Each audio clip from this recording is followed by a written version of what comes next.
जो मुल्क में माइनॉरिटीज के साथ, उनके हुकूक के साथ, उनके रिलीजन फ्रीडम के साथ जो खिलवाड़ किया जा रहा है, उससे रूह कांप जाती है। और ऐसा महसूस होता है कहीं ऐसा ना हो कि जनता इन हुकूक के लिए, कॉन्स्टिट्यूशन को बचाने के लिए दोबारा सड़कों पर आ जाएगी। श्री मोहिबुल्ला। बिस्मिल्लाहिर्रहमानिर्रहीम। जनाब सदर, मैं आपकी तवज्जो इस तरफ चाहता हूं आपके माध्यम से कि मैं वाहिद आदमी हूं इस सदन में जिसमें वन मैन कमेटी आपके द्वारा बनाई गई सरकार के, और मैं उसमें पेश हुआ 123 प्रॉपर्टी में। जस्टिस आर्यन ने जो रिपोर्ट पेश की, आज तक वक्फ बोर्ड को नहीं बताया गया, चूंकि वो आपकी मंशा के खिलाफ थी और गवर्नमेंट की मंशा के मुताबिक नहीं थी।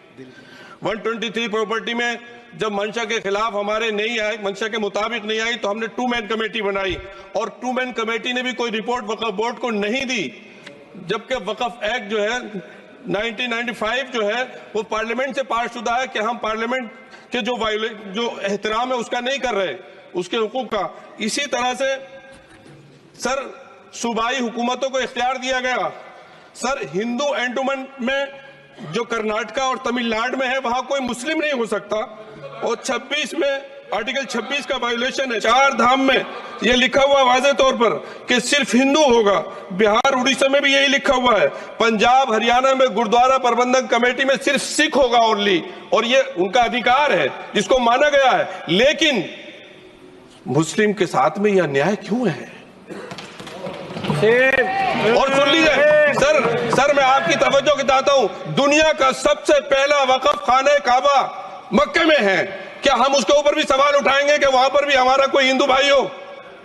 हम अपने वकार को, अपनी इज्जत को, अपने मुल्क की, अपने शान को, अपने संविधान को खुद अपने पैरों तले रौंद रहे हैं। और वक्फ एक मुसलमानों का मजहबी अमल है, एक मजहबी फरीजा है। इससे उनको महरूम कॉन्स्टिट्यूशन के जरिए से भी कोई ताकत नहीं कर सकती।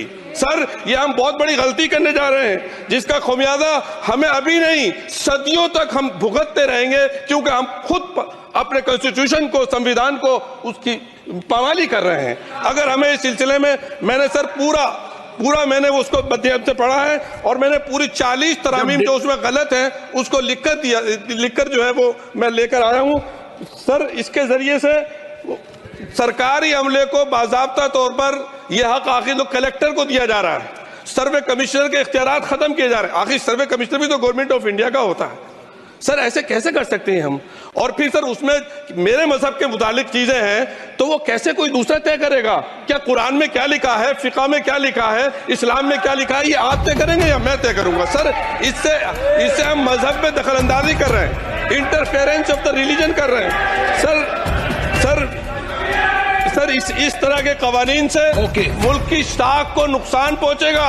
कॉन्स्टिट्यूशन की स्पिरिट हम खत्म कर देंगे, और अगर ये होगा तो कोई भी अकलियत, कोई भी माइनॉरिटी अपने आप को हिंदुस्तान में सेफ नहीं करेगी। पिछले दिनों सिखों के साथ भी ये हुआ, और कुछ ईसाई भाइयों के साथ भी इस तरह के वाकयात हुए हैं, जिसकी वजह से सब लोग अपने आप को असहाय महसूस कर रहे हैं। 10 साल से जो मुल्क में माइनॉरिटीज के साथ, उनके हुकूक के साथ, उनके रिलीजन फ्रीडम के साथ जो खिलवाड़ किया जा रहा है, उससे रूह कांप जाती है। और ऐसा महसूस होता है कहीं ऐसा ना हो कि जनता इन हुकूक के लिए, कॉन्स्टिट्यूशन को बचाने के लिए